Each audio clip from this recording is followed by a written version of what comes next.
I have mentioned before how the pace at which people do things depends on the frequency of stimulus to those actions. Meaning, people do things sometimes spontaneously, but for the most part, they do things in reaction to information, be it what they see in this moment or what they learn through some form of media. Humans act in response to the world around them.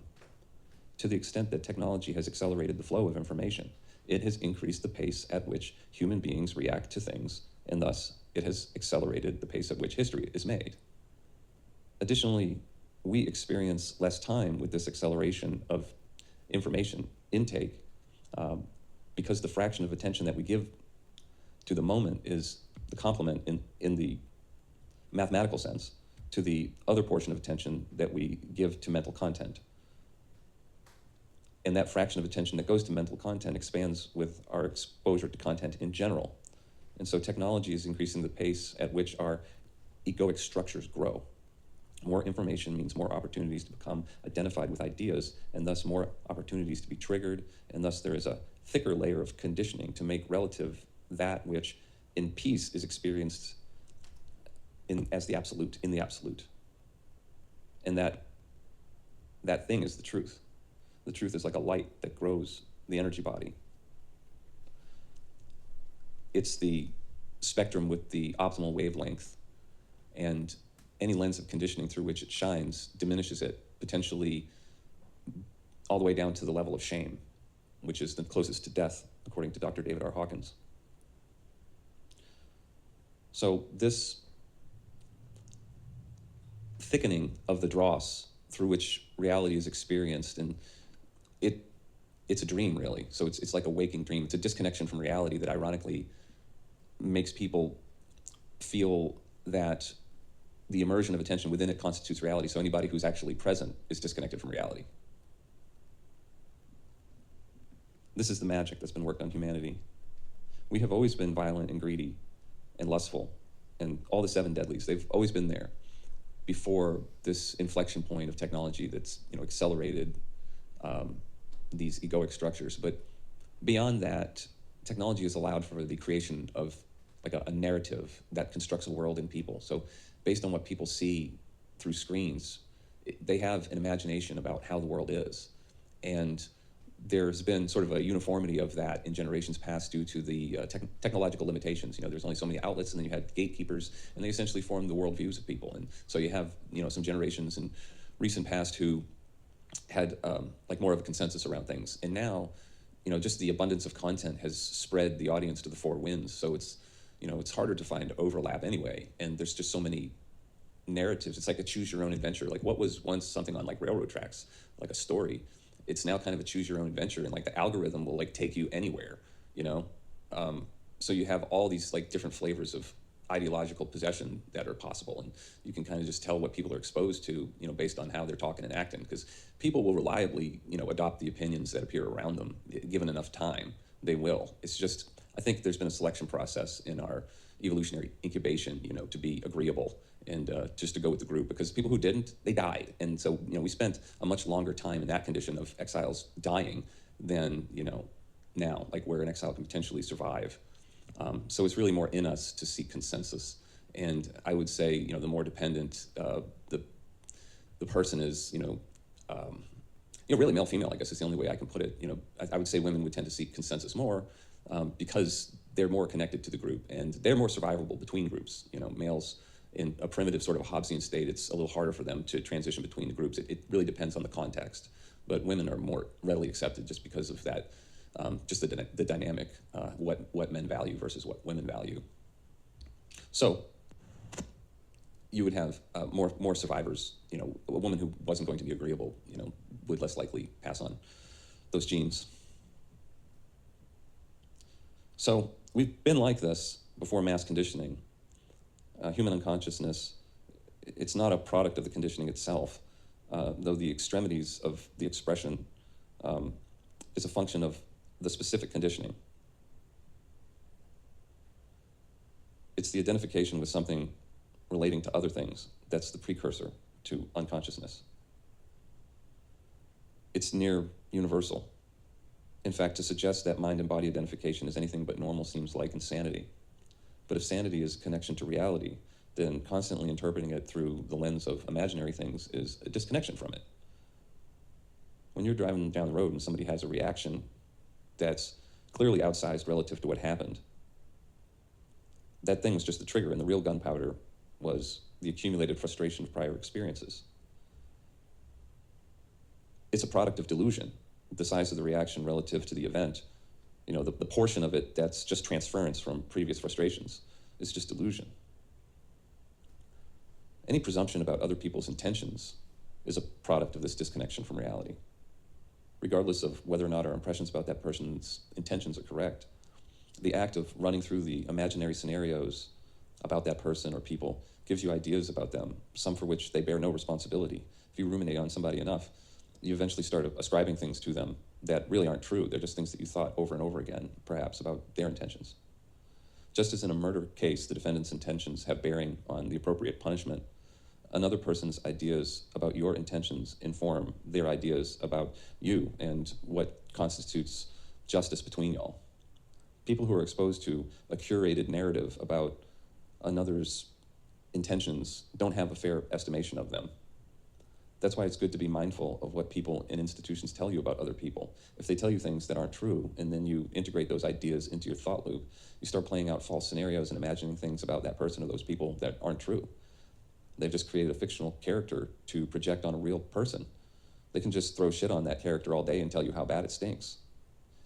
If you take the amount of time that you spend with a person and divide it by the amount of time you spend ruminating on them, all else being equal, the bigger that number, the better your chances of having peace with them.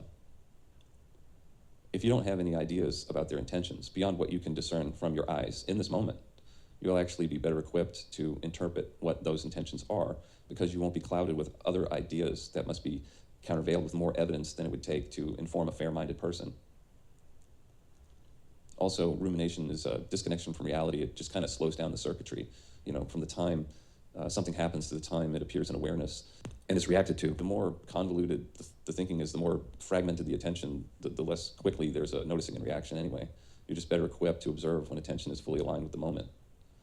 Everything else is a fractional disconnection from reality.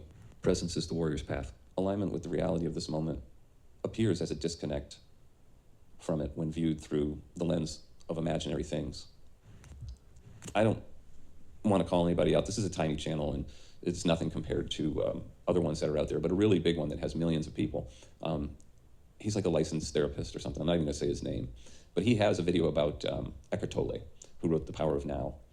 And his critique of that book it's just so just over the top. It just shows that this person has never meditated and doesn't really seem to grasp that there's a connection between thoughts and the limbic system and like the amygdala, and how that being present precludes that constant triggering of the lizard brain and the endocrine system and stress hormones. And that's a thing that you could prove to yourself. So there's actually merits to being present that can be proven to yourself just by being present. But instead, this person just chose to mock and make fun and call it woo-woo. But these things are provable. It's not like an assertion that's made about an invisible being we'll never see. These are practices that, if you try them, can be instructive. So long as body identification has us in the business of being something relative to the imaginary world that we build from what comes through the senses, we'll be subject to the reactions to what appears. The increased pace at which information comes into awareness for the average individual is like an increasing of the frame rate of a movie. If the ping of an event is infrequent, then the meteor part of the bell curve doesn't recognize a pattern. The data points are too far apart. However, with the reporting of everything everywhere at all time, and with the diffusion of narrative that has occurred with the proliferation of outlets and content, people have a departed idea of what's going on from what has formerly been a consensus. So they have an opportunity to get a clear idea of what's happening, but they certainly can see that perhaps reality is departing, or that narrative has been exposed. So with the more frequent pings, the percentage of people who recognize the patterns going up. There's a disconnect between what's being reported and what's being revealed from other sources that, though they may be initially suppressed, and then they eventually come to light. So this is happening frequently enough that the memory holing of things is not fast enough. Like, we're not getting far enough past the last memory hole before we see another data point that contradicts the narrative. So for those who are enmeshed and immersed in and identified with a narrative, there's cognitive dissonance. It's a reaction to the perception that what's been cultivated in them is under attack. When the narrative is a disconnection from reality, the pain associated with truth's correction is proportional to the magnitude and duration of the departure from it. Many things are like this. The longer a monetary crisis is averted through central bank manipulations, the greater the crash when the true value of things asserts itself, or like a disease that is ignored, or like encoprosis, which is like when a little kid doesn't want to do a number two, and they just keep holding it in because it hurts. It's only going to get worse and worse. Anyway, the longer we've lived in the dream, the harder it is to adjust to reality. Decadence brings the dream, and that dream cuts us off from reality in a way that has us seeking more and more. And that's destructive. This disconnection from the truth, the disconnection from this moment, it subjects us to a reprobate mind in that we seek for something we don't know what it is. But since we operate in the senses, we seek it through that avenue, and that creates problems. Ironically, the societal problems that this eventually brings will put the survivors in enough exigent circumstances that they will, by necessity, become more present, and thus be cured of the decadence that got them there. The need to be industrious brings a clarity, a one-pointedness of mind that allows for the perception of what's good about the truth of this moment beyond its specific contents. This is not to suggest that people then become enlightened, no. Just that the dross that separates them from reality has been reduced to allow the light of the truth to grow people's spirits to be more robust versus the constricted way they are when in the throes of ideological possession and fear. This whole meal of positionality must be served on the plate of a conceptual self, which requires the ignorance that says, I am the body.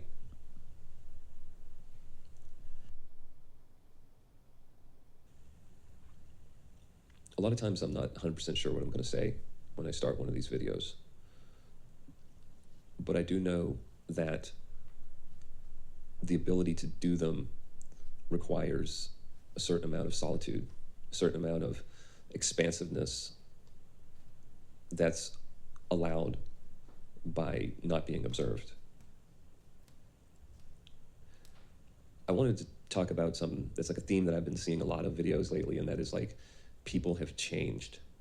That people are different now. It's like their patience has been attrited and they see other people as just objects, and there's no common courtesy. And I do think that there's some truth to that observation. There seem to be more of what we call crash outs, where somebody just loses patience and just like hulks out and just starts destroying stuff. I don't think it's just the ubiquity of cameras that's making us aware of it. I think there's other things at play. One thing that came to mind was about a movie. There's the sequel to The Exorcist. In that movie, there's a concept conveyed at the end. And it says, like that just as locusts are peaceful until they reach a certain population density, so too are human beings. The locusts, in the analogy, are driven mad by their wings rubbing together in such close proximity to one another. The movie suggests that people are the same, and that this is how this demon, maybe Pazuzu, operates, or this is a movie. There are, I'd say, other factors at play beyond population density as causes of antisocial behavior, though population density itself does facilitate some of these other things that factor into the behavior itself. It creates more opportunities to be frustrated, but it's the reaction to those frustrating circumstances that dictates whether or not there's a consequence beyond an inconvenience, such as a crash out. If you have an area densely populated with people of low emotional intelligence and high impulsivity, there'll be more crash outs than in a densely populated place such as Japan, where beyond the other merits of the people, there's a culture that seems to hold them accountable at a more granular level of behavior and to more other members of society. And I'm not like a Japanophile, I've just observed this. Maybe it's a misperception, but I think others would corroborate that idea. When living in a population that far exceeds Dunbar's number, that number of people with whom we're equipped to be in some kind of relationship, which is about 150, the anonymity it allows creates the perception of a lack of consequence for antisocial behavior. So that's another factor of a high population density. Anonymity creates the perception of no consequence, and so people act quite differently when they perceive that there's a lack of consequence. So they think they're not going to be found out. It's quite surprising what people would do. That's when you see somebody's character really, and it just creates more opportunities for that character to be tested. And people generally are less empathetic to strangers as it is. So if you add to that, some kind of insularity from having other barriers between oneself and others, and it compounds it. The non-scalability of behavioral accountability is not merely a technical one to be overcome with better surveillance and computing power. The creation of a low-trust society through an inversion of the principles that create a high-trust one is the problem that will be the pretext for the solution of controlling everything. But people who are controlled to that level, they lose something in terms of their expression of consciousness. There's a lack of expansiveness. The Antichrist would teach the opposite of everything that Jesus would teach. So I said in another video about letting tomorrow's problems be for tomorrow, how that is an extremely powerful spiritual practice that, if taken to its full conclusion, would actually lead to a profound kind of awakening as you just come into the present moment and are able to sit with even the most mundane of circumstances and discover that there's something about the moment that eclipses its particulars. It doesn't need to be any certain way. There's something just about being present. But an inversion of that teaching would just create layer upon layer of contingency and planning that would necessitate identification with one to be doing all these things, and maybe even be aggrandized and thought about in some way, and all that kind of focus.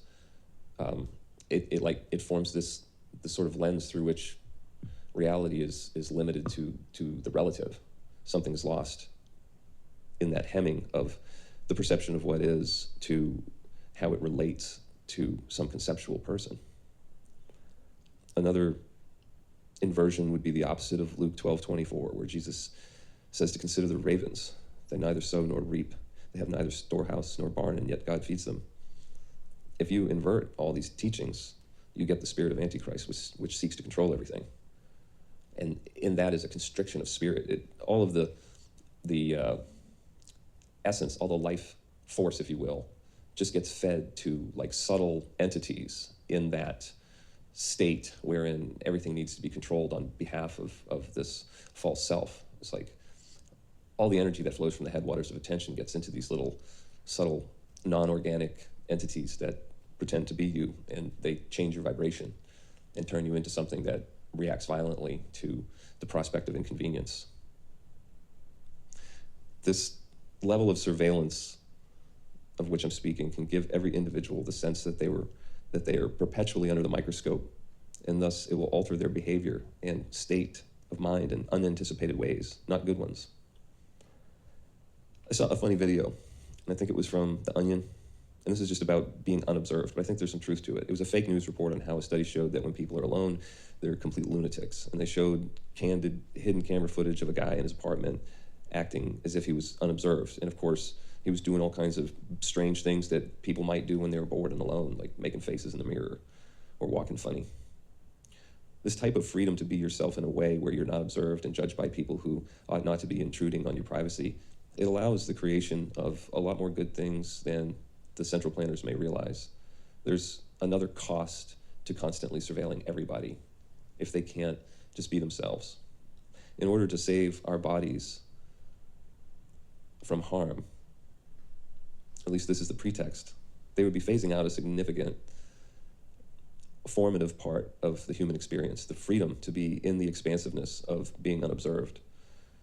They would perpetually preclude the chrysalis from being closed.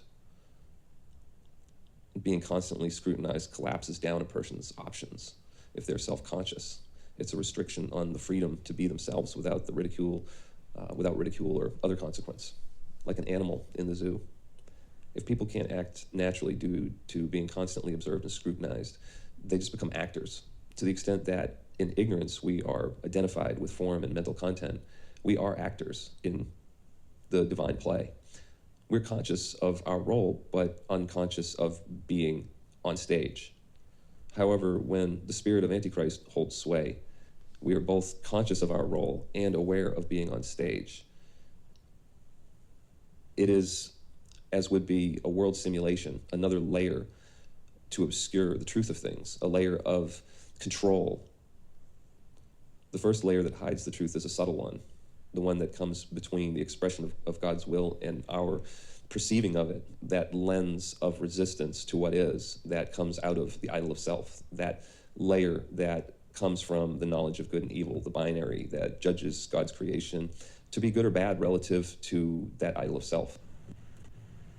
That identification is the prerequisite to the expression of the knowledge of good and evil, and the consequence, it has to relate to something. If one is not anything that relates to anything, then there's nothing that is good and evil. There is only what is. This subtle layer has been in place since, I guess, what you would call the fall. Binary thinking, conceptual self, first appeared. The second layer, the physical one, is the one that's being constructed around humanity. The gross reality imposed on the flesh through the development of technology to control it. It has arisen from the whispers of that subtle layer. Thought precedes action, and what needs to control everything is the source of the thoughts that lead to a system of bondage. In the world that could be simulated in the future, and the one which we may be in the present that people speculate on, the discovery of who you are would seem to get more difficult with each layer of simulation. However, what you really are doesn't change between those worlds. What's aware of the phenomena is what you really are. In the realization of what you are and what you are not is the liberation from all illusion that appears in the awareness you are. If we could surveil everyone to the point where there's 100% accountability because everybody's whereabouts and condition would be known along with their words, they could be safe from unaccountable private actors. But what about the state? Who would be safe from the state besides those who serve or are in acquiescence to it? As alluded to before, critical observation limits the range of human expression to those allowed by some controlling institution, dehumanizing its subjects and members alike. Human history shows us what happens when people find themselves in possession of power without accountability. The Milgram experiment comes to mind. It's easy enough to Google, but it's that experiment wherein the subjects were put in the position of administering a shock to another supposed subject who was actually an actor in on the experiment when they answered a question wrong. The subjects of the experiment, the administrators of the shocks, gave even what they thought was a dangerous level of shock, even fatal. You can see this effect on people in institutions, agents of the state, how they can treat people under their control. This isn't meant to be an indictment of any individuals, only an observation on human behavior in the aggregate. When you put people in similar circumstances, you can expect similar things to happen. The level of control that central planners seek to have over the population is at the same level of that a farmer has over their livestock. The farming industry harvests millions and millions of animals every year. We're no different than they are, other than that we are full of opinions about how things should be, and we can be a difficulty for them. These issues have been known to humanity since we've been living together in unnaturally large numbers, but the anonymity afforded in the digital space brings it to its full expression. I don't know if this is still the case because I haven't played a massively multiplayer online video game in over 20 years, but in the early days, it was the Wild West where people would just kill you and take your stuff. I played Ultima Online before they created the no PvP worlds. It was basically the Hobbesian state in pixels. It was like Escape from New York set in a medieval fantasy game. Life in a major city is somewhere like in between that and like Escape from New York. Beyond these factors of density and culture, there are dimensions of the average emotional intelligence in a population which impacts their level of patience. So we've been living in big cities for a long time, and I've known that crime was quite a bit higher in decades past than it is now. If the statistics are to be believed, I do wonder if they're being manipulated in the same way that the government inflation indicators are being manipulated. It feels like we're in a time of disinformation where nobody wants to admit the truth of our circumstances. Some of that is because they want to front run whatever crisis there is for profit, and the other is that the truth is an indictment of those who are making and executing policy. People will hide problems to protect themselves, even if it comes at the cost of society. This decision is what confronts each and every one of us in our interactions with the public. You have opportunities to cooperate with strangers, for example, in traffic, for being courteous in some way that is optional but beneficial to someone else. You have a choice to be either courteous to other drivers or disregard them and treat them as inanimate objects to be gotten around. The ubiquity of that latter behavior makes city life difficult, as everyone seeks to be the exception, the main character, and chaos ensues. A drive in any major city will reveal that there are a high number of people operating in this way. I'm old enough to have seen the increase in, it's not just an increase in people from other areas, it's reported all through the country. For my part, I try to operate with something that's like a mix of the golden rule and the categorical imperative. And like, if you don't know what the categorical imperative is, a Kantian concept, like basically if you're contemplating whether or not an action is ethical, you consider the consequences if it were to be universal, whatever it is. So lying just breaks down a society, and nobody can trust anybody, and everything has to be collateralized, and just the transactional, the costs get too high.